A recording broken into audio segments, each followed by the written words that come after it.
it today, but I forgot.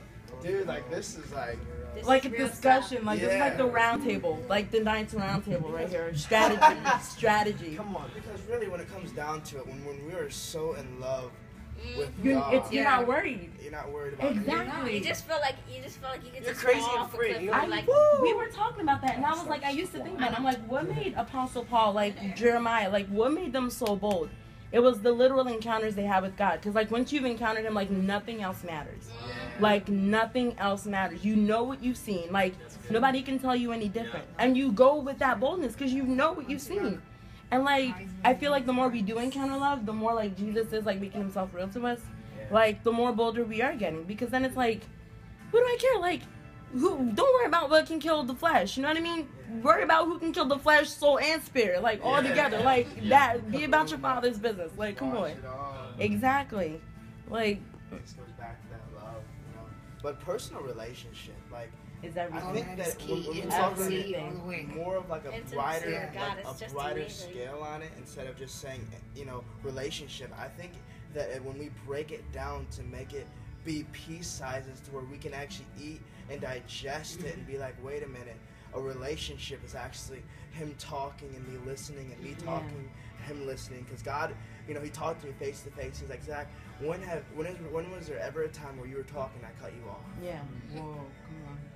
You know, when was there a time where I butted in while you were talking? I was like, you know what, God, like, there's never a time. He's like, so when I talk to you, please respect what I say, because it's not for my benefit, but it's for your benefit. Phew, that's crazy. I would have been like, That's intense, man. That's so true. Wow. And I love the way Jim. Yeah, like, because he's so much weightier than we are. Like, let's be honest. Like, He sees all the puzzle pieces. We're like, he's our king. I don't know how these two pieces fit together. Dude, just chill. There's the piece. But I love the way Dan Moeller puts it, because he's like, if you only know God as a principle, like, that's all it is to you. Like, if it doesn't work, then all of a sudden you're, like, rejecting it. Like, if it's, because he was like, there's one pastor stepped down from ministry because he, like, read the scriptures, like, oh, okay, he'll lay hand on the sick, they'll be healed. All right, God, I'm going to test you. He goes out and, like, prays for somebody. They didn't get healed right there. He steps down from ministry because God didn't show up. Wow. And, like, They don't know his word. exactly. They know the word, but they don't know his ways. And the You need to know motive, his ways. the You need to motive, know, it's the motive. I was watching you know. Serious Love, and that movie wrecks me all over again, because they went to, like, the witchcraft festival, like, looking for a fight. Like, they wanted God to show up, and then all of a sudden they're like, God doesn't want to fight, he wants to love. Like, anything that's not motivated by love is not God. Like, he's not going to show up when you have your own ulterior motive. You know what I mean? Like, of course not. Like, you need to want that person healed because God loves them. You know what I mean? Like, purely. Like, that's it. Well, and even in 1 John 4:7-8, it says, if you don't love, you don't know who God is. So even with us having an agenda going into anything, make sure that we're still in love with God. Yeah. Because there's so many people that say that they're followers of Jesus, but it doesn't matter if they don't love. And, you know, we can say as much as we want, and we can go out and do as much as we want, but if we're not doing it in love, it actually doesn't mean anything. Exactly. Well, he That's- says that we many sound like confess me with clanking their mouth, but cymbals. their hearts are far away from me. So your heart has to be one heart with his. Yeah, You know, because I'm like, my heart is so completely his. Her relationship you know, with it's God is like, just like, Jesus, it's me and you on this roller coaster together, let's go. I'm crazy about him. That's awesome. It's like, don't talk about my Jesus. It's like, Yes. what I've learned from my mom, it's like something I'm that radical when every it comes kid wants to- to learn from their mom. Like, I love him. I've learned the In love with intimacy him. that she's had him. Like, she's just built like this secret relationship with God, and like every time she goes into worship, like she will be on her face for like an hour, and her legs were getting up. Like yesterday, she was on the floor for 30 minutes, Wow, and like she will stay. And no matter like if somebody wants to leave, like let's go. She's like, you know, go without me, like because I love because she doesn't really care what people think, and that she just like, you know what, if you're not here with the right motive, then just go, because like she just, you know, you have to be bold and willing, you know, to be blunt and tell people, you know, in the He has nice to be way, number one. He kind has to be number one of, in but everything. you know, In no every is area no, of life. and my yes is yes. So good. Yo, I got a question though. I've been trying to understand this concept, but you mentioned like principle. Mm-hmm. What does Like- that mean? Like you said, like God is principle or rules, something? like rules, like when you take God as like rules, like step A, B, and C, Like, that's when it doesn't work. Yeah, that's like a principle. I heard a lot of people preach on it too. Like, I think Vanderbush preached on that, and I was like, I like looked up the word for principle, and it's like an amount of money. Like, well, there's multiple interpretations. Yeah. Basically, like, if you follow these steps, then you'll achieve something in the Lord. And it's like based on like what you're doing. You know what I mean? What you're doing for the Lord. When in reality, He's just like, we're partners in this. Like, we're co-laborers. Like, I'm holding your hand. And like, we're doing this together. I'm not a set of rules. You know what I mean? I'm not a set of rules to follow. Like, because He always says I'm doing a new thing. Exactly. So He switch it up on you. You think you're trying to figure Him out, and Exactly. you can't. He's You God. know, Yeah. it's a little The other way around. hard to put God in a box like that. And He's like, let me out. Like, you know what I mean? Honestly, and it's only in our own mind. Like, we're delusional to think that like He can actually fit like in that mold. You know what I mean? Like, it's literal delusion. Like, He's like, He's so much Why do bigger. you want to limit him? Like, Yeah. oh, it's slow and it's gradual, and like, there aren't really suddenlies anymore. Like, really? Or like the gifts and callings are for today. I like, that's my favorite. I'm just like, really? Like God, you want to butt in on this? Okay. I mean, that was something I was learning when I went to the mall today. Is like, as soon as I got there, I'm like, okay, where's the first sick person? You gotta pray for him. this. I'm like looking around, and that's what I did last time I was at the mall. And this guy is just awesome, and he was like sharing with me, like, if I kept on going with that mindset, I know eventually I could just get burnt out and be like, okay, this is my assignment, this is my job, instead of it being like, I'm with God, having Potentially not come through love. Too. yeah, and like, Where's the sick man? Yeah. It becomes like not love. Legalism, It's just like, exactly. where's the sick man? I found the sick man. yeah. Jeez. And that's literally what that scripture And then love and compassion isn't pouring out, so then the healing Exactly. doesn't happen. And that's what He talks about. He's like, you know, like, Lord, then we heal the sick, cast out devils, like, then we do all this, like, you know what I mean, in your name. And He's like, I never knew you. Like, you never got to know me. Is that Like, part of repentance? It is okay.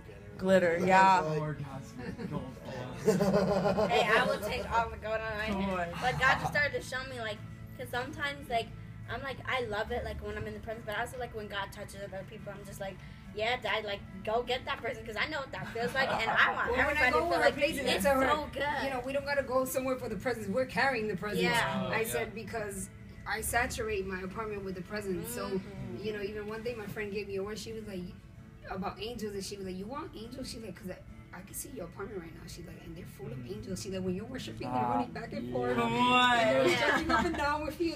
And your daughter, she has like thousands of angels following her God, where she goes. I You even haven't gotta worry seen about my when she angel, goes alone because but she's God has protected. showed me an angel. Like, I have seen a tall angel. It was like, not an open vision, but like this like black wisp, like a something, or like a demonic shape. It like came in through our window. And then the angel came in, and like it had like these wings, and like it spread its wings out, and then it closed them because the angel knew it had authority, and it just kept walking towards the black thing, and the black thing kept on running like with a terrified look, and like ran out the door because it knew it had no dominion or place there. But like God, He's like, I was like blown away, and then He keeps on showing me things, and I've heard testimonies, but people have money in their pocket and gold dust, and I'm like, God, okay, it's my turn. I want some. So He finally gave me some, and I saw like on my hand, and I'm like, that wasn't there, and I don't have nothing sparkling on, so it's got to be You, Lord. And like, I love it when God does things, you know, and when He shows me things, because I'm a visual person, like I learn like visually, so like I have to like see something before I like go and do it, and like God, He'll give me the word, but He'll also give me the picture. Like yesterday with the first set, and that first set, like it just blew me away. Like I was done after the first set. I was just okay. I'm ready for more. He was like, let go. I said, okay. You know, and you know, when you said about authority, you know, God has just really been talking to me a lot about that. You know, and just, you know, walking into a place and knowing how much authority you carry. That's right. You know, and a lot of people will think that you're cocky and arrogant and you come off a certain I know, way. but you're a son. But when we walk in the authority of heaven, we shift atmospheres, and we are opening up realms of getting blessed and seeing the blessingness of God, where we're getting blessed, but we have the heart of giving the blessing that we have to other people, to say we are not cocky and arrogant. We're actually the most loving, caring people, you know, to give away. Because when we step into the place of where God has us, at the very moment that we're in, and we are just looking at everyone around us saying that no longer is this atmosphere going to have all of this stuff and be joking and using foul language and all this stuff. I'm going to step into this realm and bring the presence and the love of God and take complete control over this whole entire area. And this is now no longer being an atmosphere of this, but it's going to be totally released to an atmosphere of praise and worship to God. Yeah. Because I have people that I work with every day that they're like, man, it's like as soon as you come, it's like everything changes. Like the way that we were thinking before, it automatically changes. It's because, you know, I'm like, it's because of the love of the Lord is trumping everything. Yeah. It's greater that's in you than he that's in the world. Right. Wow. And you know what's funny, because he spoke to me about that the whole 2014 was stepping into authority. Step into authority that I already gave you at the cross is yours. Appropriate it. Yeah. You know what I'm saying? That was like the kind of word that he gave me the whole year 2014. Like step in it and walk in it is yours. I gave it to you. Walk in it freely. Yeah. You know, it's yours. You know? But in each and every person, you know, just like we're talking about our authentic identity in Christ, like we all have our own authority that we walk in and that we reign in. But knowing the authority that we're each and every one of us is created in, the strongest part of the authority that we walk in is the authority that we know we walk in. That's right. We don't try to imitate somebody else's lifestyle, but we know the very voice of the Lord for ourselves and say, I know that this is what you're doing, but this is what God's doing in me. Let's use both of ours together to help one another. Instead of me say, mine is different than yours, so I can't glean from what you have. Instead of trying to take one another or say one's better than each other, why can't we use each other? Well, that's why you got to keep your mind focused on heaven in order to walk in that. And you learn your uniqueness in him because like you just like you learn how he people like you said, like, and the word that he always gives me is Isaiah 26:3. He keeps those in perfect peace whose mind is stayed on him. And I always pray that over myself, because I can't look at people, because like you said, he might be doing something in you different than he's doing in me. And I need to be in contact with heaven so I can know what heaven is doing, not what the other person is doing. And then when we come together, then we'll just shift the atmosphere together, but it'll be because I'm connected to the source. And we learn to like love our uniqueness in him, because like when you're in love, like he's telling you everything he loves about you. You know what I mean? Like your character, your mannerisms, like you are a one of a kind. You know what I mean? Only you laugh the way you do. You know what I mean? Only you think the way you do. Like he brings that out of you. He's like, I love that about you. And you learn to love it about yourself. You're just like, you know what I mean? Like I am me. And like you walk in that. So you're not worried about, because then you appreciate other people's uniqueness.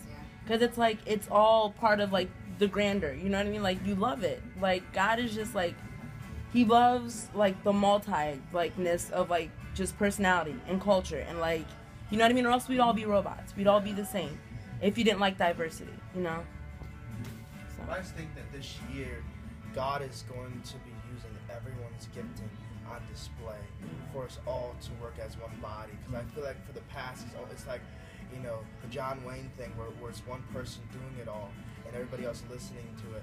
But I think that, and I really believe and know that this to be true, that whole era is gone, and that in this year and in this season and in this time, that God is going to be doing something special to each and every one of us, all differently, but together. And you know what? I had this is just the craziest thought, but I was just like, what if, like, the biggest arena we could find, like, get Jesus culture, Bethel music, like, you know what I mean? Just, like, the greatest, like, and just make it a choir. Like, no one's exactly leading worship, but, like, make it a choir. And, like, we all just come to worship. You know what I mean? Like, just one big choir, like, with one voice. You know what I mean? Like, no one's getting the spotlight or anything, but, like, all the, like, names you know. You know what I mean? Jeremy Riddle, Kim Walker, Stephanie Gretzinger. You know what I mean? You have your hidden Jeremy Riddles. You have your hidden... Exactly. No names, because that's the word that people are hearing. The ones that have no names, those are the ones that are going to get raised up. Those are the ones that are going to get, and those are the ones that are going to, you know, walk in the open heavens. But it doesn't have to be names. Why can't we just find people? It's true. Like, I just want to make it like a big collective thing. You know what I mean? Like, no matter where you come from, like, come on, like, let's all just do it. Exactly. You know. And in a choir, you know what I mean? Like, just like pick authentic, like, just worship and like just let it like lead. Like, angels take over. You know what I mean? Like, we don't even have our own songs anymore. Like, all of a sudden we all just get this like heavenly song we're singing in unity. Like, it just drops from heaven. Like, that'd be like, yeah, that'd be radical. And it reminds me of the Jason Epton song. He goes, there's a new generation rising, a nameless, faceless, placeless tribe. All they fear is the fear of the Lord. All they hear is the Lion of Judah. Like, yeah. When you said that, it reminded me of being in Chicago 3 years ago. And I was there with Jesus.